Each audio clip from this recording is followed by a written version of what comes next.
कल पूरे देश में रावण जलेगा, मगर हिमाचल के इस नगर में नहीं। क्योंकि 1965 में जब यहाँ की परंपरा को तोड़ने का प्रयास किया गया था तो पूरी मंडली पर टूट पड़ी थी आफत और चली गई थी भजन मंडली के अध्यक्ष की जान। इसलिए हिडन जेम्स ऑफ हिमाचल में आज बात शिवनगरी बैजनाथ की करेंगे। पौराणिक मान्यता के अनुसार लंकापति रावण ने भगवान शिव को प्रसन्न करने के लिए अपने 9 शीश काटकर उन्हें चढ़ा दिए थे, जिससे भोलेनाथ खुश हुए और रावण ने उनके सामने लंका चलने का प्रस्ताव रख दिया। मगर जब वो शिवलिंग रूपी महादेव को अपने साथ लेकर जा रहा था तब रास्ते में उसे लघु शंका लगी और उसने बैजू नाम के एक ग्वाले को शिवलिंग पकड़ा दिया।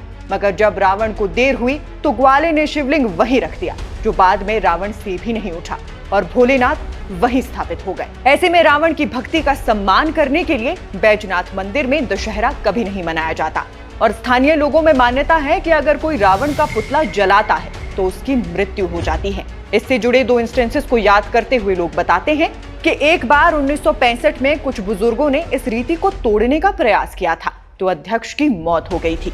फिर इसके बाद बैजनाथ से करीब 2 किलोमीटर दूर पपलोरा ठारू गांव में भी कुछ साल रावण का पुतला जलाया गया, लेकिन जब वहां भी कुछ अनिष्टकारी हुआ तो लोगों ने ये पर्व ही मनाना बंद कर दिया। वहीं इस नगर की एक और विचित्र बात यह है कि यहाँ करीब 700 से ज्यादा दुकानें मौजूद है, मगर इनमें से एक भी सुनार की दुकान नहीं है, क्योंकि ऐसा माना जाता है कि जो कोई भी सोने की दुकान खोलता है तो उसका पूरा बिजनेस तबाह हो जाता है। लोकल लोग बताते हैं कि 80 के दशक में यहाँ एक व्यापारी ने सोने की दुकान खोली थी, मगर वो जो भी सोना लाता 3 दिन बाद काला पड़ जाता।